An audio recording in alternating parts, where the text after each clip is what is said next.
Assalamualaikum warahmatullahi wabarakatuh. Alhamdulillahilladzi arsala rasulahu bil huda wa dinil haq liyudhhirahu 'alad dini kullihi wa kafa billahi syahida.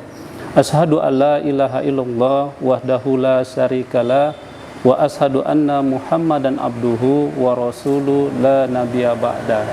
Allahumma sholli ala Muhammad abdika wa nabiyyikal ummi wa ala alihi wa sahbihi wasallam. Qala Allah ta'ala fi kitabihil karim, a'udzu billahi minasyaitonir rajim, ya ayyuhalladzina amanu kutiba alaikumusiyam kama kutiba alal ladzina min qablikum la'allakum tattaqun. Saudara-saudaraku sekalian, ada sebuah riwayat ketika Rasulullah SAW beserta kaum muslimin melaksanakan haji wada, maka turunlah ayat ini termaktub di dalam Al-Quran, yaitu surat Al-Maidah ayat ketiga. Allah Subhanahu wa ta'ala berfirman, pada hari ini telah kusempurnakan agamamu untukmu, telah kucukupkan nikmatku bagimu, dan aku ridho Islam sebagai agamamu. Saudara-saudariku sekalian, ketika turunnya ayat ini, Rasulullah merasa tidak kuat, sampai-sampai ia bersandar, kemudian sehingga untahnya pun mendekam, ya.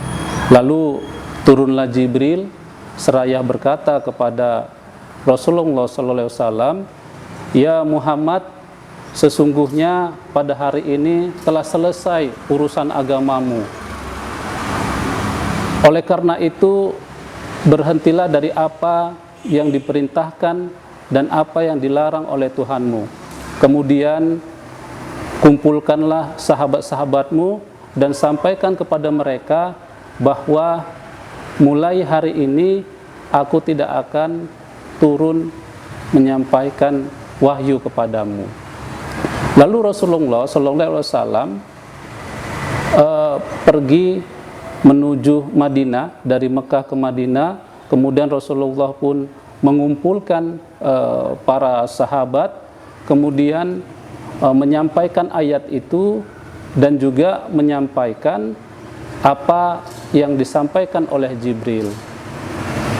Tentu informasi yang disampaikan oleh Rasulullah ini membuat para sahabat merasa gembira, merasa sukacita, seraya mengatakan bahwa sesungguhnya telah sempurna agama kita, gitu.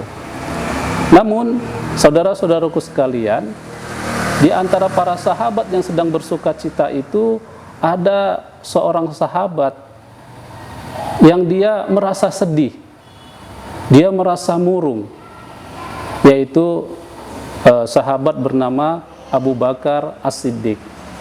Lalu Abu Bakar pun bergegas menuju ke rumahnya, kemudian dia memasuk kamarnya, dan dia di dalam kamar itu menangis sedih sejadi-jadinya. Kemudian para sahabat mendapatkan informasi ini. Lalu para sahabat pun berkumpul, membuat janjian, dan pada akhirnya mendatangi rumah Abu Bakar. Di sana para sahabat pun menanyakan, ya, Abu Bakar, mengapa engkau sedih, mengapa engkau menangis? Seharusnya engkau malah gembira, karena turunnya ayat itu Allah telah menyempurnakan agama kita.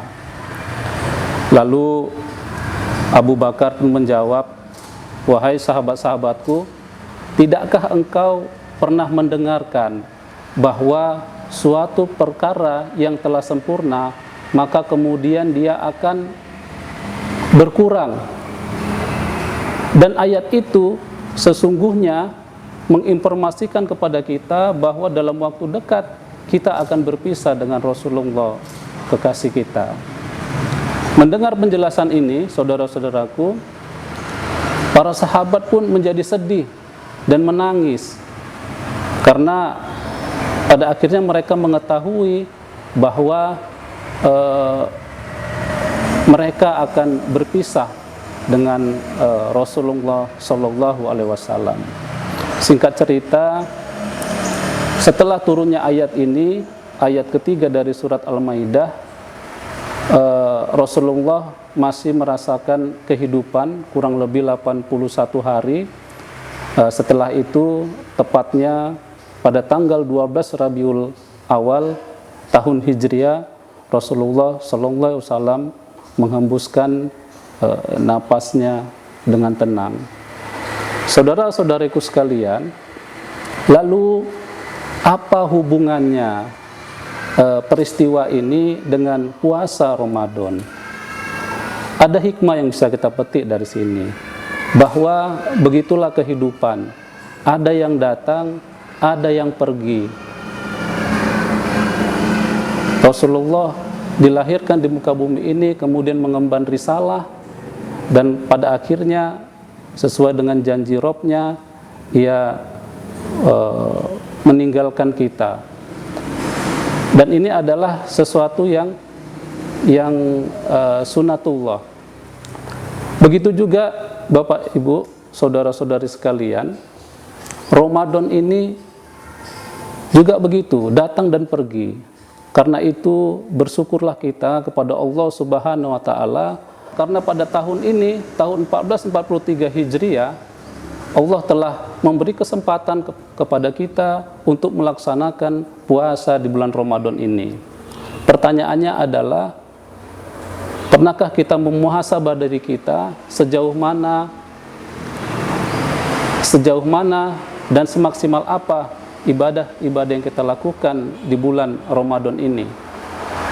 Padahal banyak keutamaan-keutamaan yang kita dapatkan di bulan Ramadan ini. Banyak ayat-ayat Al-Quran ataupun hadis-hadis Nabi yang mengungkapkan tentang fadilah dan keutamaan Ramadan ini. Ada sebuah kisah, saudara-saudariku sekalian, ketika Tolha menceritakan dua pemuda dari suku Qoda'ah. Jadi dua pemuda ini mereka sangat ringan tangan, gemar menolong, suka menginfakkan hartanya di jalan Allah, dan pada akhirnya mereka mendengar ada panggilan jihad. Tentu mereka sangat bergembira dan bergegas memenuhi panggilan ini, lalu mereka pun berangkat jihad. Nah, di antara dua anak muda ini, yang satu meninggal dunia, syahid, ya, dan yang satu lagi belum Allah izinkan meninggal dunia.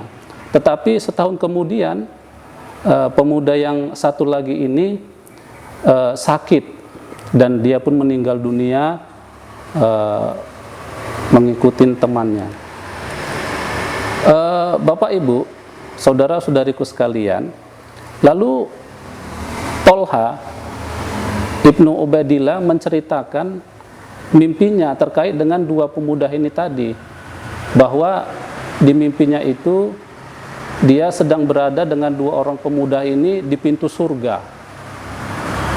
Saat itu ada suara yang memanggil untuk memasuki surga. Ternyata yang pertama kali masuk surga itu adalah pemuda yang sakit tadi. Bukan pemuda yang mati syahid, tetapi pemuda yang sakit, yang meninggalnya belakangan. Kemudian baru setelah itu masuklah pemuda yang syahid itu tadi.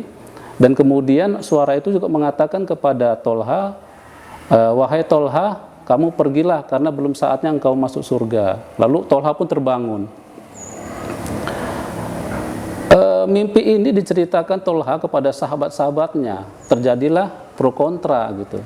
Dan sahabatnya nggak percaya dengan mimpi itu, karena ganjaran mati syahid itu kan besar. Tetapi kok justru yang masuk surga itu yang sakit itu tadi, baru sahabat yang syahid gitu. Nah, akhirnya cerita ini pun terdengar kepada Rasulullah. Lalu Rasulullah memanggil Tolha, dan Tolha diminta menceritakan mimpinya itu kepada di depan atau di hadapan para sahabat. Lalu kata Rasulullah, bukankah pemuda yang meninggal belakangan itu dalam setahun itu berpuasa di bulan Ramadan? Betul ya Rasulullah. Ya wajarlah Ubaidillah dan antum semua, jadi antum nggak usah heran, antum nggak usah bingung, karena pemuda yang sakit itu tadi dan masuk surga duluan itu karena dalam setahun dia telah bertemu dengan puasa Ramadan, dan dia menunaikan puasa itu dan melaksanakan sholat gitu. Jadi wajar gitu.